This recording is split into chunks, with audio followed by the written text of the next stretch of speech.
গেল শুক্রবার তারেক রহমানের নির্দেশে বিএনপির ক্রীড়া সম্পাদক আমিনুল হক ছুটে গিয়েছিলেন চাঁদপুরের খুদে মেসি খ্যাত ভাইরাল সোহানের বাড়িতে। এবার সে আমিনুল হক নারায়ণগঞ্জের রূপগঞ্জের খুদে দাবাড়ু সিদরাতুল মুনতাহার বাসায়। টাকার অভাবে বন্ধ হতে বসেছিল যার ওয়ার্ল্ড চ্যাম্পিয়নশিপে অংশ নেয়ার স্বপ্ন। সব আশা যখন শেষ হতে বসেছিল তখনই আলো হয়ে আসলেন আমিনুল হক। প্রতিভাবান মুনতাহার হাতে তুলে দিলেন কাজাকিস্তানে যাওয়া আসা সহ যাবতীয় সকল খরচ।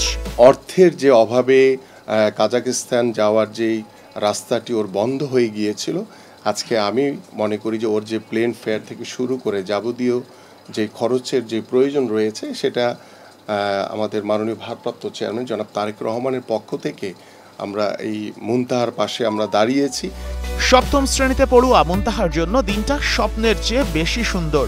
মাথার ওপর থাকা দুশ্চিন্তার কালো মেঘ তো কেটে গেলই, তার উপর আমিনুল হকের মতো কিংবদন্তি ছোট্ট মেয়েটার বাড়িতে এসে কাঁধে হাত রেখে দিয়ে গেলেন ভরসাও।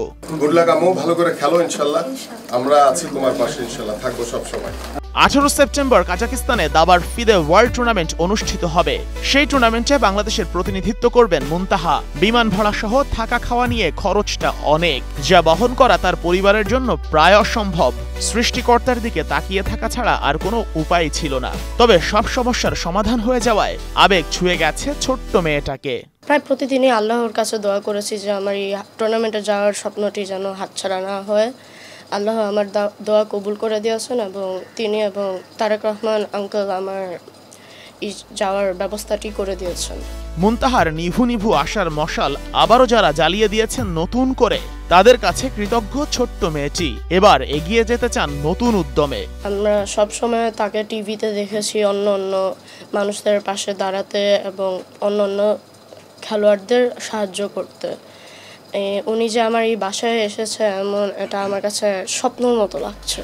দাবায় মুনতাহার সাফল্য অনেক, ক্রেস্টার সার্টিফিকেটে ভরে গেছে ঘর। তবে এতদিন অর্জনগুলোকে মূল্যহীনই লাগছিল তার কাছে, কিন্তু সবকিছু পাল্টে গেছে চোখের পলকেই। বাবা মেয়ের মাথার উপর থেকে নেমে গেছে দুশ্চিন্তার বোঝা। ওদের এখন মনে হচ্ছে জীবনটা স্বপ্নের মতোই সুন্দর। আমার পেছনের এই বাসাতেই বসবাস খুদে দাবাড়ু সিদরাতুল মুনতাহার। যদিও এটা তার নিজস্ব নয়, ভাড়া থাকে তার পরিবার এখানে, এবং এখানে থেকে তার দাবার ক্যারিয়ার আস্তে আস্তে করে এগোচ্ছে। যখন টুর্নামেন্ট খেলতে যাবেন কাজাকস্তানে, তখনই কালো মেঘ মাথার উপর ভর করলো খুদে দাবাড়ু মুনতাহার। কিন্তু ঠিক ওই সময় আশার আলো হয়ে আসলেন সাবেক ফুটবলার আমিনুল হক এবং দিয়ে দিলেন সমস্যার সমাধান।